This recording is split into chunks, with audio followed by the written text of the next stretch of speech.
السلام عليكم ورحمة الله تعالى وبركاته. الحمد لله رب العالمين والعاقبة للمتقين والصلاة والسلام على أفضل الأنبياء والمرسلين وعلى آله وأصحابه وأزواجه وذرياته وأهل بيته وأتباعه أجمعين. أما بعد فقد قال الله تعالى في القرآن العظيم وفي الفرقان الحميد: وما النصر إلا من عند الله العزيز الحكيم. صدق الله العلي العظيم. قال نبينا صلى الله عليه وسلم: المؤمن القوي خير وأحب إلى الله من المؤمن الضعيف. وصدق رسول الله صلى الله عليه وسلم. எல்லா புகழும் புகழ்ச்சியும் ஏக இறையோனாகிய வல்லோன் அல்லாஹுக்கு சுப்ஹானஹு வ தஆலா ஒருவனுக்கு உரித்தாகட்டுமாக.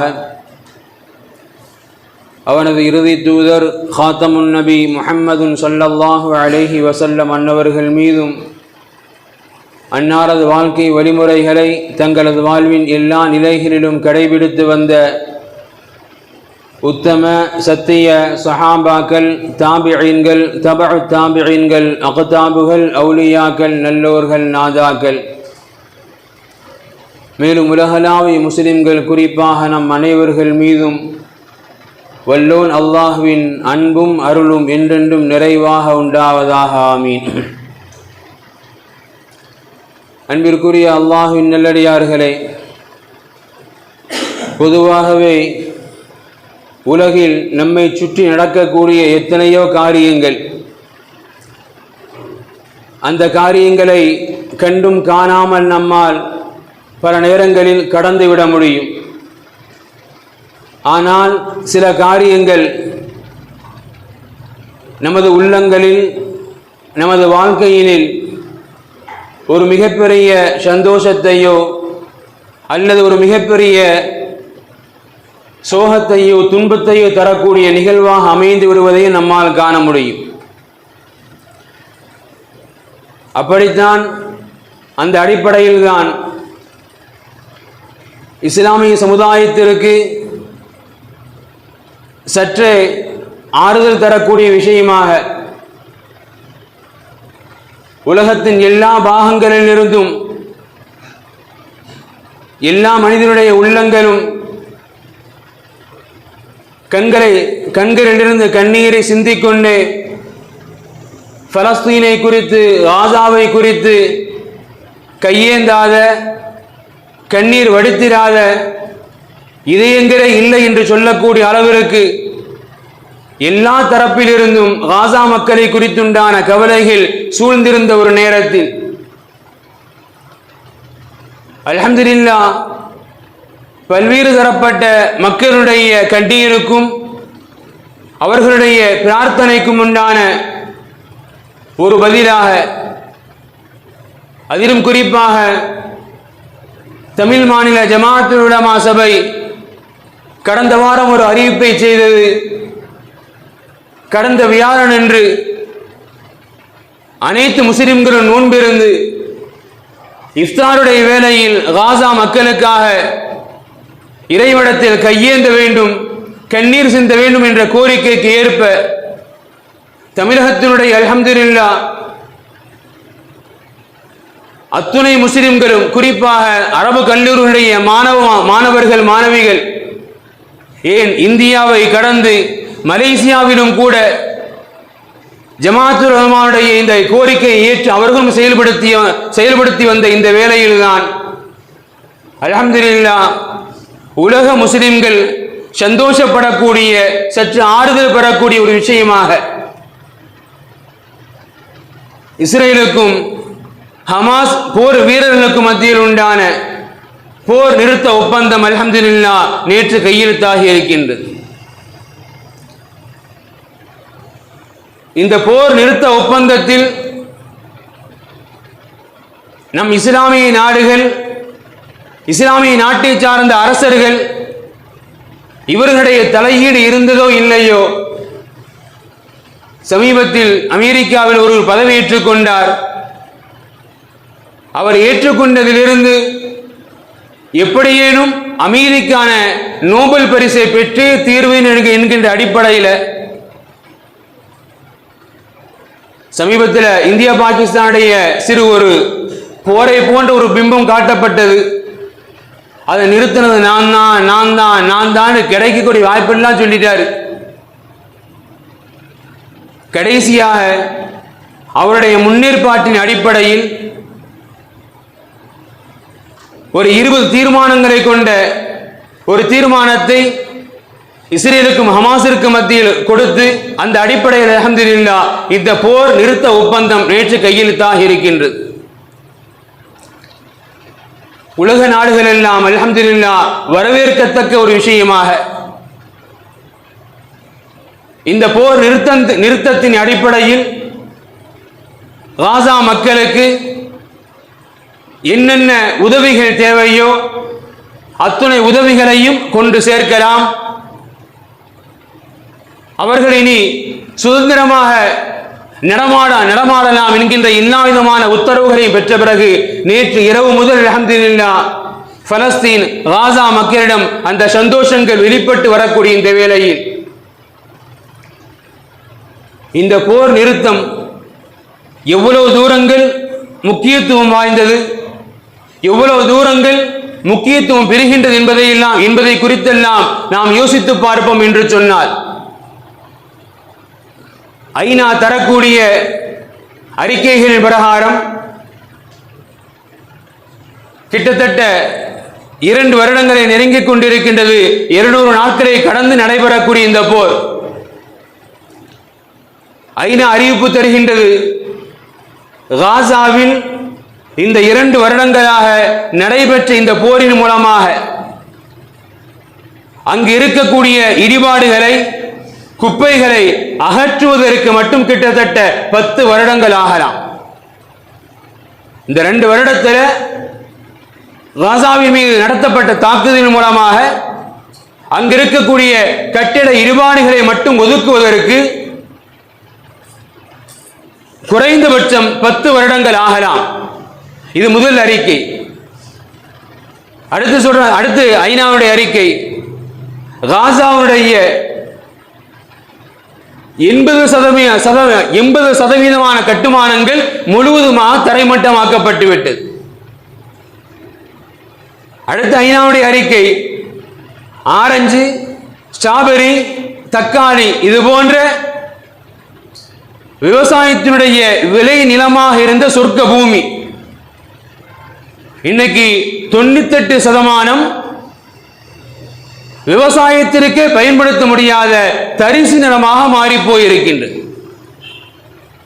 விவசாயத்தினுடைய சொர்க்க பூமி, ஆனால் தொடர்ந்து அணுகுண்டுகள் வீசப்பட்டு 98% விவசாய நிலங்கள் தரிசு நிலங்களாக மாறி போயிருக்கின்றது. இந்த விவசாய நிலங்களை மீட்டெடுக்க, இந்த விவசாயத்தின் சொர்க்க பூமியாக இருந்ததோ அந்த பூமி இன்னைக்கு மாறி போய் இருக்குது. அந்த விவசாய நிலங்களை மீட்டெடுக்க குறைந்தபட்சம் 25 வருடங்கள் ஆகலாம். அது மட்டுமல்ல, 90% பள்ளிகள், 94% மருத்துவமனைகள் முற்றிலுமாக எடுத்து தரைமட்டமாக்கப்பட்டுள்ளது. இவைகளை கடந்த 2 வாரங்களுக்கு முன்பாக உலகத்தின் பல்வேறு பகுதிகளில் இருந்து உணவுகளை ஏற்றிச் சென்ற கப்பல்களை நடுக்கடலிலேயே சிறைபிடித்து அந்த உணவுகள் அந்த பலஸ்தீன் மக்களுக்கு கிடைக்க விடாமல் தடுத்தனர்.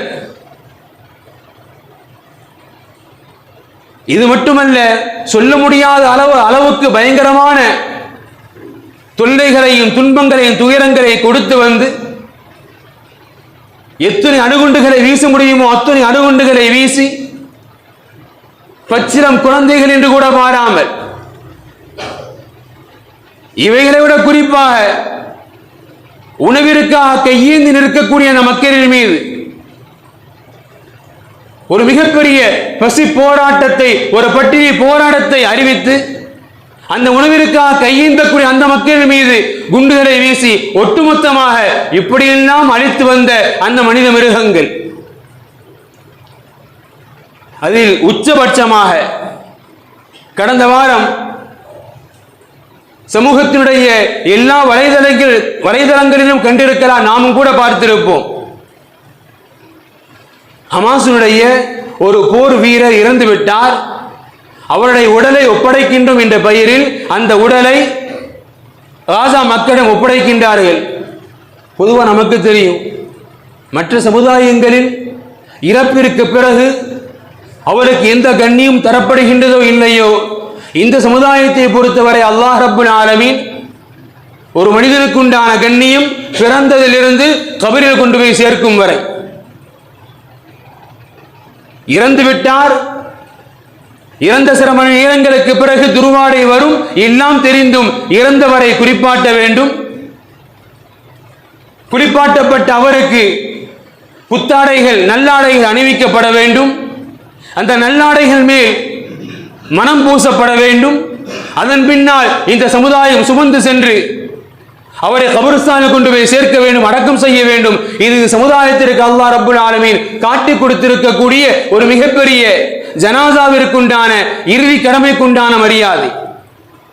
எனவே முஸ்லிம்கள் இப்படித்தான் ஜனாசாக்களை அடக்கம் செய்வார் என்று தெரிந்து கொண்ட அந்த கயவர்கள் ஜனாசாவை ஒப்படைக்கின்றோம் என்ற பெயரில் அந்த ஜனாசாவிற்குள்ளாகவே ஒரு குண்டை வைத்து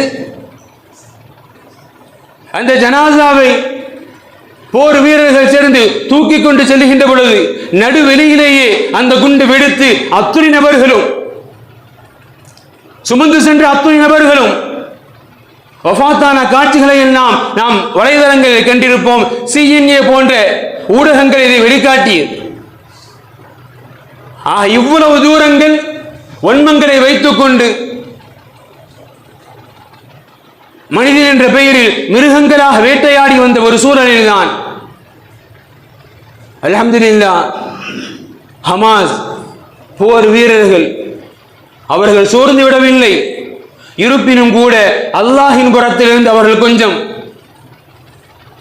தன்னை ஆசுவாசப்படுத்திக் கொள்வதற்கு, சற்றே தன்னை கொஞ்சம் இளைப்பாறுவதன் மூலமாக தன்னை இன்னும் புத்துயிர் பெற்றுக் கொள்வதற்கு அல்லாஹின் புறத்திலிருந்து கிடைக்கப்பட்ட ஒரு ஏற்பாடாக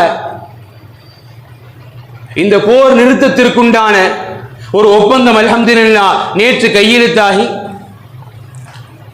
திங்கட்கிழமை முதல் இஸ்ரேலிய வீரர்கள் ஹமாஸிடம் கைதிகளாக இருப்பவர்களை திங்கட்கிழமை முதல் விடுவித்துக் கொள்ளலாம் என்கின்ற ஒப்பந்தத்தின் அடிப்படையில் அல்ஹம்துலில்லாஹ் போர் நிறுத்த ஒப்பந்தம் கையெழுத்தாகி நடைமுறைப்படுத்திக் கொண்டு இருக்கின்றது. அதாவது நாம ரொம்ப சந்தோஷப்படவும் முடியாது. காரணம், போர் நிறுத்தத்திற்கு உதவியாக இருந்த இன்றைய அமெரிக்க அதிபரும் சரி, மனித மிருகங்களாகிய இஸ்ரேல் யூதர்களும் சரி, அவர்கள் ஒன்றும் கொடுத்த வாக்கை காப்பாற்றக்கூடிய புனிதர்கள் அல்ல, அல்லது கொடுத்த வாக்கை மீறாத புனிதர்கள் அல்ல.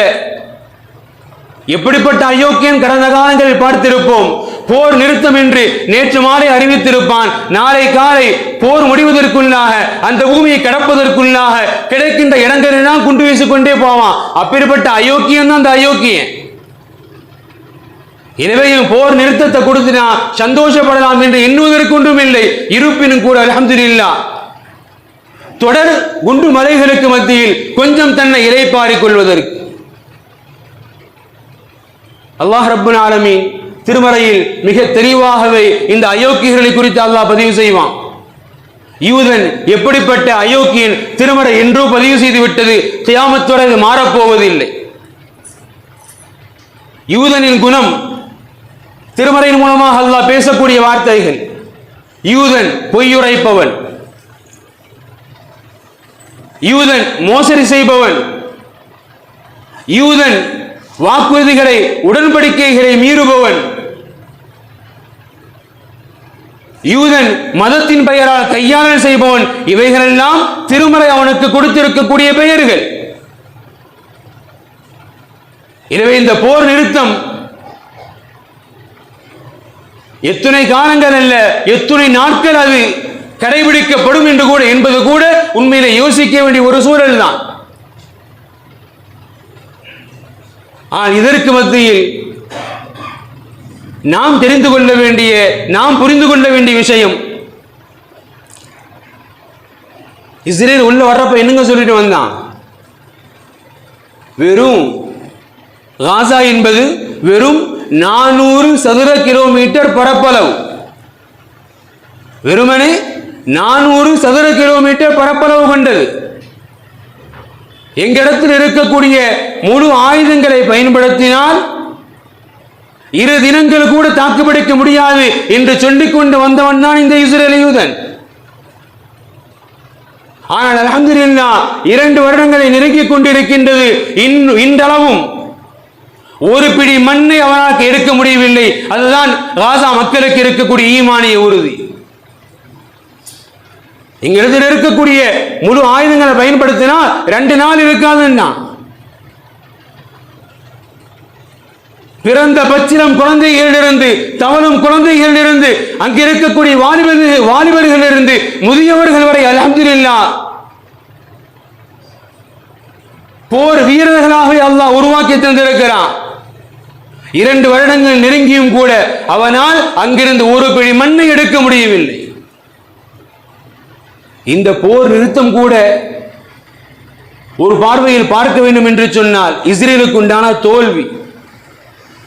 இந்த போர் நிறுத்தம் கூட ஒரு பார்வையில் பார்த்தால் இஸ்ரேலுக்கு உண்டான தோல்வி. காரணம், உலக நாடுகள் முழுக்க நெதன்யாஹுக்கு எதிராக, இஸ்ரேலுக்கு எதிராக குரல் எழுப்பி தூங்கிவிட்ட ஒரு நேரம்.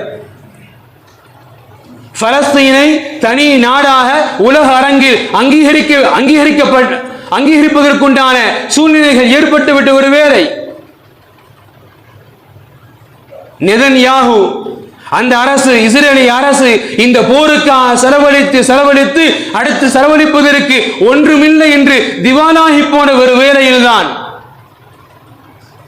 தனது தோல்வியை மறைப்பதற்கு இருமாப்போடு வந்தவன் தனது தோல்வியை மறைப்பதற்கு உலக அரங்கில் ஐநாவில் நெதன்யாஹு பேசுகின்ற பொழுது ஐநாவுடைய உறுப்பினர்களிருந்து ஒட்டுமொத்த உறுப்பினர்களும் வெளியேறி சென்றது மிகப்பெரிய தலைக்குனிவனுக்கு அசிங்கத்தின் மேல் அசிங்கம். எனவே இதற்கு பிறகும் நாம் இதை தொடர்வது உலக அரங்கில் நமக்குண்டான எதிர்ப்பலைகளை இன்னும் அதிகப்படுத்தலாம் என்கின்ற ஒரு யோசனையில்தான் அமெரிக்க அதிபருடைய குள்ளநரை தந்திரத்தோடு போர் நிறுத்தம் என்ற பெயரில் ஒரு சின்ன ஒரு ஆசையை காட்டியிருக்கிற அறிவிப்பு செஞ்சிருக்கிறான். அல்ஹம்துலில்லாஹ் இன்றைய காலகட்டத்திலும் அண்ணன் பெருமானாருடைய காலகட்டங்களில் ஈமானுக்கு ஓமையாக அருமை சஹாபாக்களை கண்டிருக்கலாம். அல்லாஹ் ரப்புல் ஆலமீன் நிகழ்காலத்தினுடைய ஈமானிய புருஷர்களாக எப்பேற்பட்ட சோதனைகளிலும் அஞ்சி விடாத வீரர்களாக ஈமானுக்கு முன்பாக எதையும் இழப்போம், எதற்காக ஈமானையும் இழக்க மாட்டோம் என்கின்ற அழகிய ஈமானுக்கு ஊமையதாரிகளாக அல்லாஹ் வாழ வைத்திருப்பது இன்றைய பலஸ்தீன காசா மக்கள்.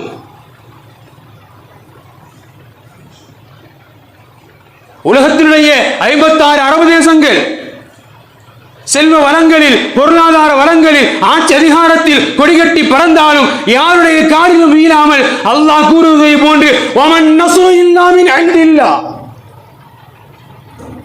வமன் நஸ்ரு இல்லா மின் இன்தில்லாஹ்,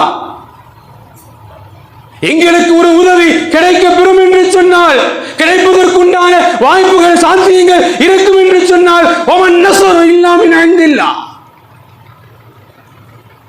கண்ணியமும் மகத்துவம் வாய்ந்த அந்த அல்லாஹ்வின் புறத்திலிருந்துதான் அது கிடைக்குமே தவிர வேறு யாரும், எந்த அரபு தேசமும், எந்த படைப்பட்டாளமும் எங்களுக்கு அந்த உதவியை தந்துவிட முடியாது என்கின்ற குரலில் ஒட்டுமொத்தமாக ஒருமித்து நின்றவர்கள் அந்த ஈமானிய புருஷர்கள்.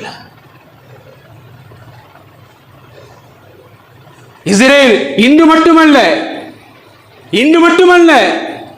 இன்னும் எத்தனை காலங்கள் அந்த மக்களின் மீது, ஒன்றுமில்லாத அப்பாவி மக்களின் மீது எத்தனை குண்டுகளை போட்டாலும் இன்ஷா அல்லாஹ் அந்த பூமியில் இன்று பிறந்த ஒரு குழந்தை இருக்கும் என்று சொன்னாலும் அந்த பூமியை அவனால் கைப்பற்றவே முடியாது. காரணம் அல்லாஹ்வின் உதவியின் மீது, அல்லாஹ் மீது வைத்திருக்கக்கூடிய நம்பிக்கைகள் அவ்வளவு அலாதியான அபரிமிதமான நம்பிக்கையை கொண்டவர்கள். எனவே இவன் ஊரை ஏமாற்றுவதற்கு, உலகை ஏமாற்றுவதற்கு இந்த ஒரு அறிவிப்பை கொடுத்திருக்கலாம். அமெரிக்க அதிபர் 20 நிபந்தனைகள் முன்வைத்து தான் இந்த கையெழுத்துக்கு கொண்டு வந்திருக்கிறாரு. அந்த 20 நிபந்தனைகளில் பெரும்பான்மை நிபந்தனைகள் பலஸ்தீன மக்களுக்கு ஆபத்தாகத்தான் போட்டிருக்கிறான். இங்கிருந்து ராணுவங்கள் ஒதுங்கிவிட்டாலும் இந்த பூமியை நாங்கள் ஹமாஸிடம் ஒப்படைக்க முடியாது.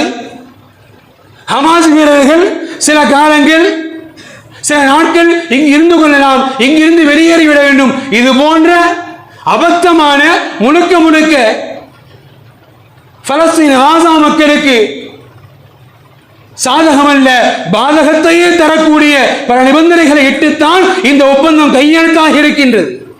எனவே அந்த ஈமானிய புருஷர்களுக்கு தெரியும் இது ஒரு ஏமாற்று வேலை, சித்தாந்த வேலை என்று. ஒவ்வொருத்தருக்கும் ஒவ்வொரு பைத்தியம். இன்றைய அமெரிக்க அதிபருக்கு எப்படியாவது நோபல் பரிசு வாங்கிடணும், அந்த பைத்தியம். எனவே அதற்கு இது ஒரு கபட நாடகம். எனவே பலஸ்தீன், காசா, ஹமாஸ் போராளிகள் தெளிவாக சொல்லிவிட்டார்கள், எங்களது மண்ணிற்குண்டான உரிமைகளை ஒருபோது நாங்கள் விட்டு தர மாட்டோம்.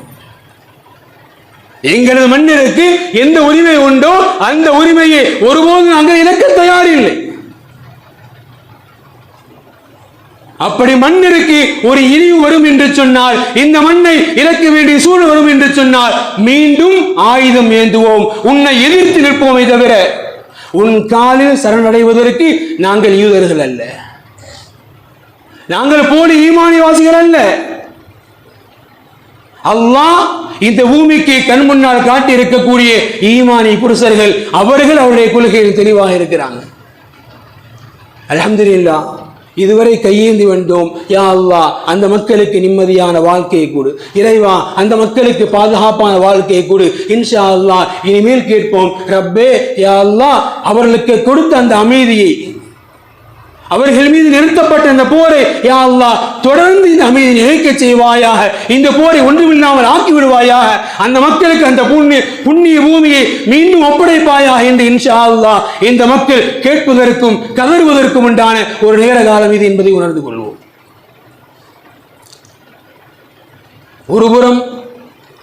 ஒருபுறம் அல்ஹம்துலில்லாஹ் ஈமானிதாரிகள் கொஞ்சம் சந்தோஷப்படக்கூடிய ஒரு காரியம். மறுபுறம் நமக்கெல்லாம் தெரியும், குறிப்பாக இந்திய இஸ்லாமியர்கள் கடந்த மாதம் செப்டம்பர் 4ஆம் தேதி ஊபியில் இருக்கக்கூடிய கான்பூரில் நடைபெற்ற மீலாது பேரணி, அதில் ஒன்றுமே இல்லை. ஐ லவ் முஹம்மது ரசூலுல்லாவை நான் காதலிக்கிறேன், இந்த ஒரு வாசகம் அடக்கப்பட்ட ஒரு பேனர். இது இன்னமோ மிகப்பெரிய இந்திய அரசியலுக்கு எதிராக, ஒரு இந்தியாவிற்கு எதிரான ஒரு காரியத்தை செய்துவிட்டதை போன்று ஒரு பிம்பத்தை கிளப்பி கிட்டத்தட்ட 9 நபர்களின் மீது எஃப்ஐஆரை பதிவு செய்து, நமக்கு தெரியும் இருக்கக்கூடிய மாநிலங்களிலேயே ஆக கேவலமான ஒரு ஆட்சி, குரங்கு பிரியை நடத்தக்கூடிய ஒரு ஆட்சி. அவன் மனசுல நேசிக்க மாட்டான், குரங்க தான் நேசிப்பான். அந்த குரங்கு பிரியுடைய அந்த மாநிலத்தில் ஐ லவ் முஹம்மது என்ற பேனர் வைத்தது ஒரு மிகப்பெரிய தேச விரோத செயலாக என்று காட்டப்பட்டு, அதில் வைத்த கிட்டத்தட்ட 9 நபர்கள் மீது எஃப்ஐஆர் பதிவு செய்து இன்னைக்கு கைது செய்யப்பட்டிருக்கிறாங்க. அதை எதிர்த்து அல்ஹம்துலில்லாஹ் இந்தியாவுடைய பல்வேறு மாநிலங்களில்,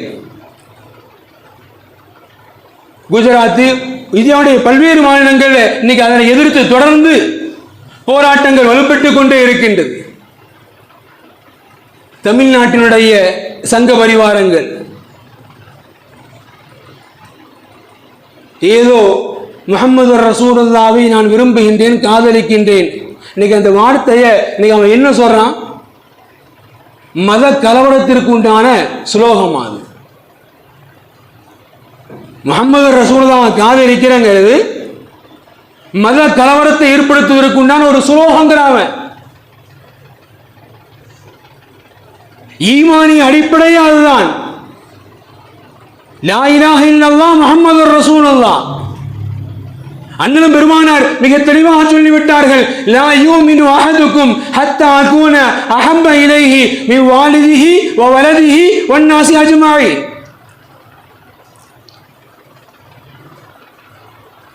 உன்னை பெற்றவரை விட, நீ பெற்றவரை விட, உலக மக்கள் அனைவரை விட என்னை நேசித்தால் நீ முஸ்லிம்.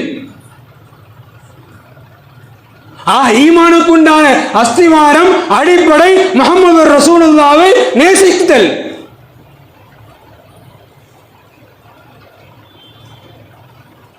இன்றைய சங்க பரிவாரங்கள் ஈமான்ல கை வைக்கிறான். முஹம்மது ரசூலுல்லாஹ்வுடைய நேசத்தை இன்னைக்கு ஒரு மத கலவரத்தினுடைய ஒரு சுலோகமாக, எதிராக மத கலவரத்துக்கு சுலோகம். இன்று அதற்கு எதிராக நாங்கள் அப்படி செய்வோம், இப்படி செய்வோம், எதையும் செய்து கொள். ஆனால் ஒரு ஈமான்தாரிக்குண்டான ஈமானின் இலக்கணத்தில் கை வைப்பதற்கு யாருக்கும் எந்த ரீதியிலும் அதிகாரம் ஒருபோதும் கிடையாது. முஹம்மது ரசூலுல்லாஹ்வை நான் நேசிக்கின்றேன் ஒரு மூமின் சொல்லித்தான் ஆக வேண்டும். ஒரு மூமின் சொல்லித்தான் ஆக வேண்டும், வெளிப்படுத்தித்தான் ஆக வேண்டும். மறைப்பதற்கு ஒன்றுமே இல்லை. இது ஏன் முஸ்லிம் ஷரீஃபுடைய ஹதீஸ் முஹம்மது ரசூலுல்லாஹ் மிக தெளிவாக சொல்லிவிட்டார்கள், மின் அஷத்த உம்மத்தியிலே ஹுப்பன். என் சமுதாயத்தில் என்னின் மீது கடுமையான நேசம் கொண்டவர்கள் யார் தெரியுமா? ரசூலின் வார்த்தை. என் சமுதாயத்தில் என்னின் மீது அஷத்து ஹுப்பன், கடுமையான நேசம் கொண்டவர்கள் யார் தெரியுமா? முஹம்மது ரசூலுல்லாஹ்வின் வார்த்தை. அண்ணன் பெருமானார் ஸல்லல்லாஹு அலைஹி வஸல்லம் அவர்கள் எந்த சமுதாயத்தை உருவாக்கினார்களோ, எந்த சமுதாயத்தை மேம்படுத்தினார்களோ, எந்த சமுதாயத்தை பின்பற்றினார் வழிதவர மாட்டீர்கள் என்று சொன்னார்களோ, அந்த உருவாக்கிய சஹாபாக்களை நபிகள் பெருமானார் அடையாளப்படுத்துவதை விட, நபிகள் பெருமானார் சொன்னாங்க, நாசுன் சில மக்கள் யகூனூன பஅதி,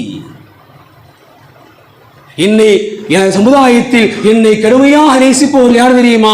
எனக்கு பின்னால் வருவார்கள், எனக்கு பின்னால் வருவார்கள். சொன்ன நபிகள் பெருமானார் சொன்னார்கள், யவது அஹதுஹும், யவது அஹதுஹும், அவர்கள் ஒவ்வொருவருமே ஆசைப்படுவார். எதற்கு தெரியுமா? லவ் ரஆனி பி அஹ்லிஹி வ மாலிஹி, அவரது குடும்பத்தை விட, அவரது பொருளாதாரத்தை விட என்னை சந்திப்பதற்கு, என்னை பார்ப்பதற்கு ஒரு வாய்ப்பு கிடைக்காதா என்று ஏங்குவான். அப்படிப்பட்ட ஒரு சமுதாயம் பின்னால் வரும். அப்படித்தான் என்னை நேசிப்பார்கள், அளவு கடந்து உயிருக்கு மேலாக நேசிப்பார்கள் என்று நபிகள் பெருமானார் ஸல்லல்லாஹு அலைஹி வஸல்லம் அடையாளப்படுத்தி விட்டு தான் சென்றார்கள். எனவே முஹம்மது ரசூலுல்லாஹ் எங்களது உயிரில் கலந்தது. முஹம்மது ரசூலுல்லாஹ் ஹுப்புர் ரசூல் எங்களது உயிரில் கலந்தது. அது ஈமானிய அடிப்படை. அதில் கை வைத்தால் ஈமான் கலன்று விடும். அதில் கை வைப்பதற்கு இஸ்லாமிய சமுதாயம் ஒருபோதும் இடம் தராது. எனவே இந்திய தேசத்தில் கவலை அளிக்கக்கூடிய விஷயமாக கொஞ்சம் கூட சகோதரத்துவத்திற்கு இடமின்றி இது போன்ற மத கலவரங்களை உருவாக்குவதற்குண்டான ஒரு சூழல்கள் ஏற்பட்டிருப்பது உண்மையிலேயே நமக்கு வருத்தம் தரக்கூடிய ஒரு சூழல். அல்லாஹ் ரப்புல் ஆலமீன் உலகத்தில் நடைபெற்று வரக்கூடிய எல்லா விதமான அசம்பாதங்களிலிருந்தும் அல்லாஹ் ஒட்டுமொத்த மக்களையும் பாதுகாத்து, குறிப்பாக இந்திய மக்களை, இந்திய சிறுபான்மையின மக்களை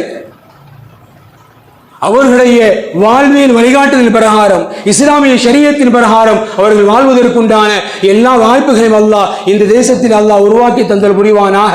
வாஹிரு தஅவாஹும் அனில் ஹம்துலில்லாஹி ரப்பில் ஆலமீன். அஸ்ஸலாமு அலைக்கும் வரஹ்மத்துல்லாஹி தஆலா வபரகாத்துஹு.